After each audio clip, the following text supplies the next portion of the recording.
stares at her ceiling once again with 100 thoughts. Maybe he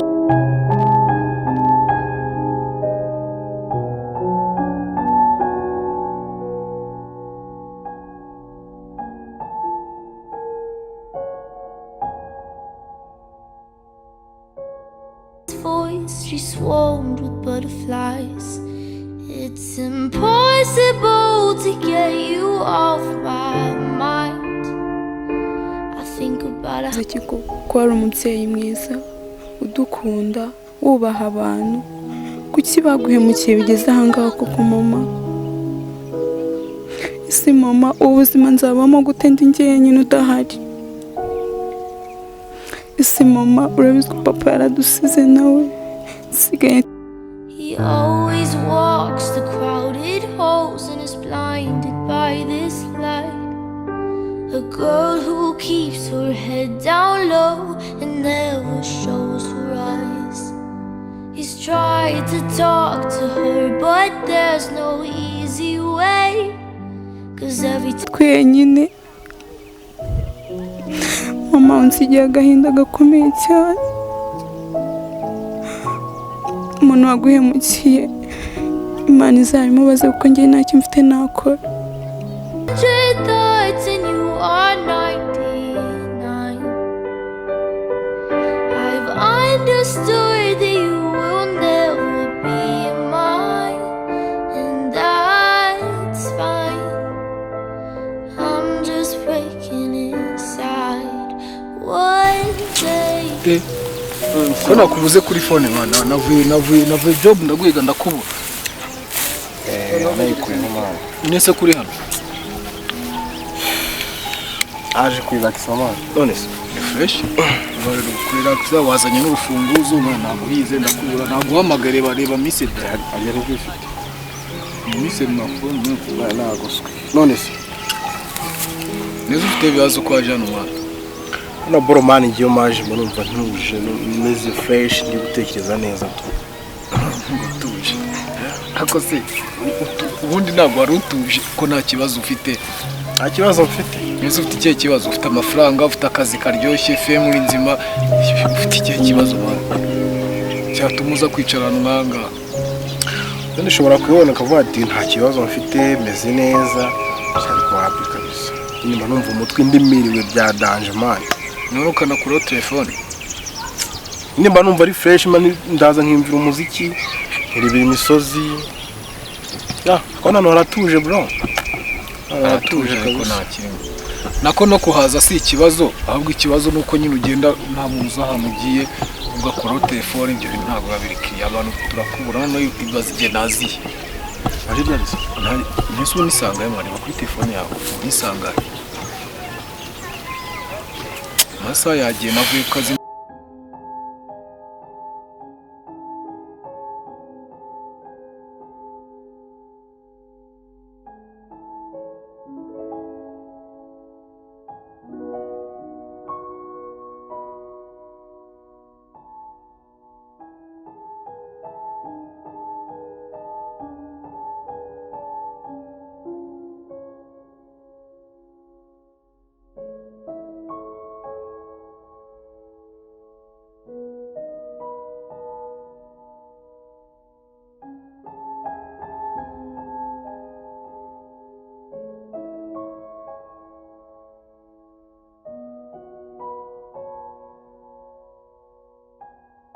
Mana nabora agusa none baragurishwa mani umuntu azigura agapariseri kuziza kwirukiramo aranyumvira shaka kuza kugura rino shyamba ni shyamba ni rya leta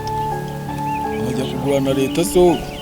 kana bora akantu heza mani heza kuba ari heza ni sawa ahubwo se tutarajya kure mani ko meri wawe ari kumamagara cyane ambwira ngo wanze kumwitaba za meri mani bireke meri ari kunshyiraho pressure n'ibiki pressure y'ikise kandi ari mama wawe mani mara ari kumbwira ibintu bidashoboka mani azana za boro za kera azana za strategy za kera gukora ibi ngo gendera kuri ibi ngambara gutya ngo gendana naba mani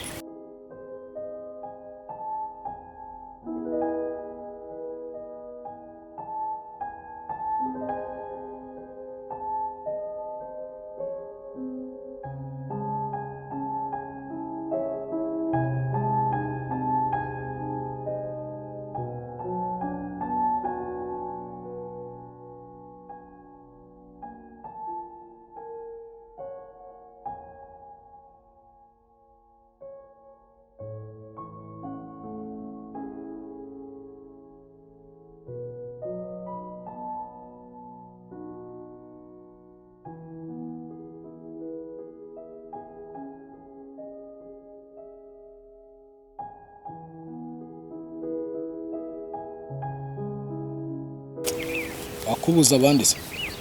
hari abantu mugendana ari kukubuza cyangwa ni bimwe byo kugushyira mu kazi n'ubundi yego akazi ntago nkanze n'akazi ka famiye pe ko nta kibazo akomanga ibintu ngo byo kugenda bakanaka ngo byo kuvuga ati se ngo maze gukura ngo gira ngo ushake ngo umugore ngo se ngo uzashaka uyu mugore mani ibyo bintu nyine bari kumbaza buri munsi ngo dore ngo ndashaje ngo ubuse ngo ngiye ngo ira kumbwira nyine ibintu bidafututse ngo papa wawe ngo yaragiye ngo yarapfuye ngo aradusiga nyine ibintu byinshi man bidafite meaning iki byose n'ibishoro se umwana nyine mu mukwe ariya no bavuga umukwe muzana umukobwa nyine arebe no umukazanara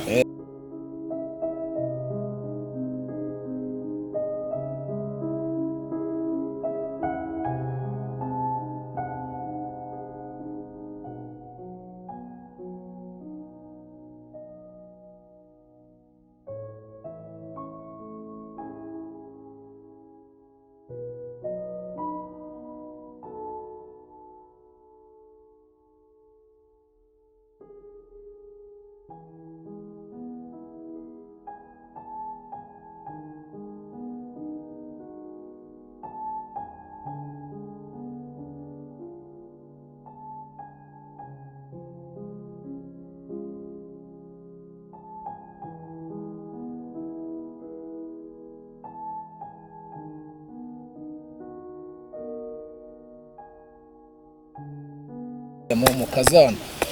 bashaka umuzukurusha ariko bitari tuvuye no kuri ibyo wenda iriya propose yo kuba yagushyira mu kazi bwo waza ugakora wakora pe akazi ko agakora wenda ibyo bindi niyo byananirana ariko akazi ubundi tuzakora turi umuryango reba mail papa yagakozemo reba vie wawe agakoramo ariwe uncle wanjye reba ubwo nawe ngo nurangiza ishuri ngo nawe ugiye kukajyamo aryo sinawe uri gukora n'ubundi ni kuri rya shami rindi uri gukora kuri rya shami rindi sibyo ubwo nawe ngo nuguta bari guhereza ibiki byose ngo nanjye nze ngo nyobore kamp himbazwa amamara ni wowe gusukwiye shimwa himbazwa amamara ni wowe gusukwiye gushimwa mani isezeranya na vie wawe hari ikibazo bafitemo ko na Mary wawe nawe ari hafi yabo Mary wawe arakora sibyo akora muri ya company vie wawe akora muri ya company sibyo Mary wanjye akora muri ya company ubundi bayigumanye bakaguma gutyo bagakora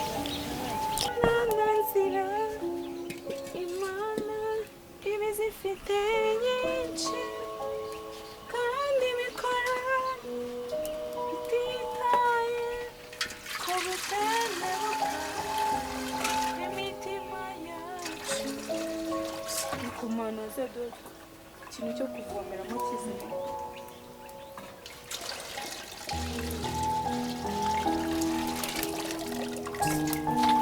kadukura no gucana kumwe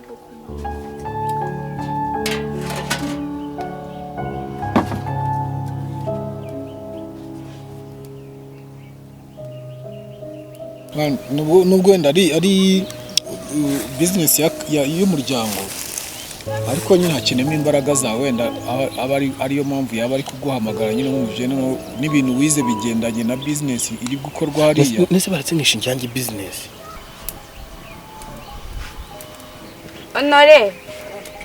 Honore se Honore kuki bo waganiriye no kubera iki shamba barira ibigira n'ibiki ubusaba kunererana nibyo biragushimisha ambwira ibyo abagiye kumbwira nyine nashaka kugutuma ku muhanda ntago najyongeye kwa pasiteri barambwiye ngo ninzasubireyo ngo amadeni yabaye menshi ese ubwo wagiye basi ukagerageza ukureba ko basi bakongera bakadukora ntago nasubirayo nimara amafaranga nzabishyura ntago nasubirayo nta kibazo isubirira gusema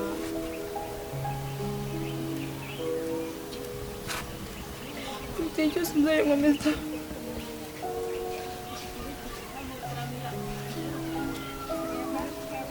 turatwikopesha kuko ugize icyo ukora kuko Imana yanjye ukaduhindurira amateka. ahubwo se kuki none utayishinga ikaba iyawe ku ruhande ukanakoramo hariya wamindurira amateka kuko basi bwa rimwe nkabona n'akazi ujya mbona ahantu nkura amafaranga kuko byo kwifashisha muri ubu buzima. Mama wamfashaga, mama guki wapfuye guki wadusize ni ukubera nyine mbona bafite strategy cyangwa no yanambwiye ngo wavuye mu rugo uhunze nyine nzi ko waje aho muje kunsura bisanzwe none ngo wavuye mu rugo bahunze. si ubuzima nzabamo mbushobore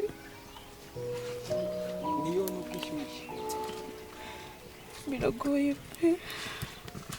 sinzi icyo nakora sibyo wakohereza marayika wawe wenyine akankura muri ibi bibazo kuko ndaremerewe cyane. hano se ko iwanyu ari nk'iwacu murandambiwe nawe ngende se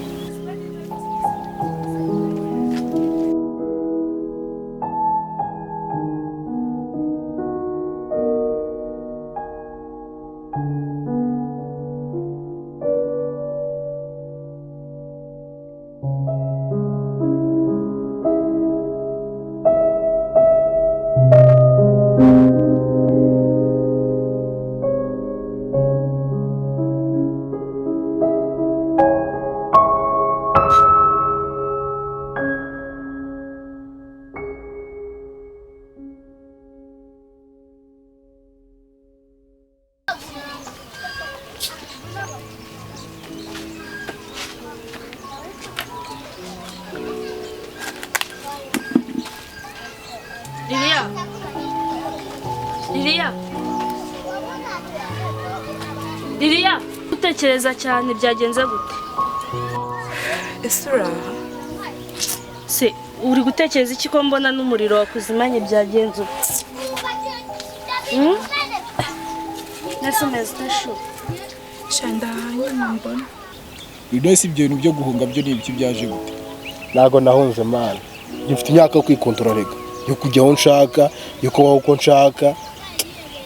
akorera no kwenda birambe bwo utekereza cyane basi genza niragati ndinanire mbe nkucanire ufungukane leba kuno wahisa yabatanza kuyumana yewe ushaka ko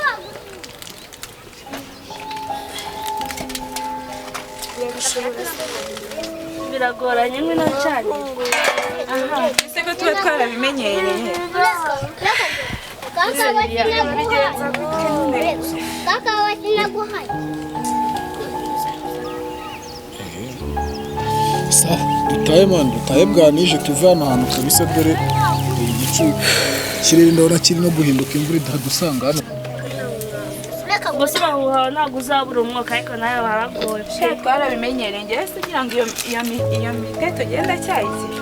ntugahwemo cyane ujye ufata kiriya kintu wongere reka kwatsa muziko nese umubwije ukuri koko wari uri gutekereza ibiki? samuro ntabwo ibyo ntekereza ibitekerezo byambanye byinshi ubu ndeba nabaye nk'umukecuru wa zamani.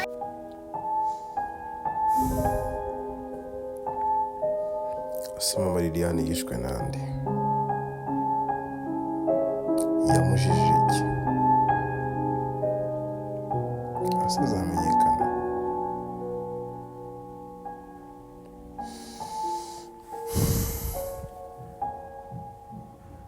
aha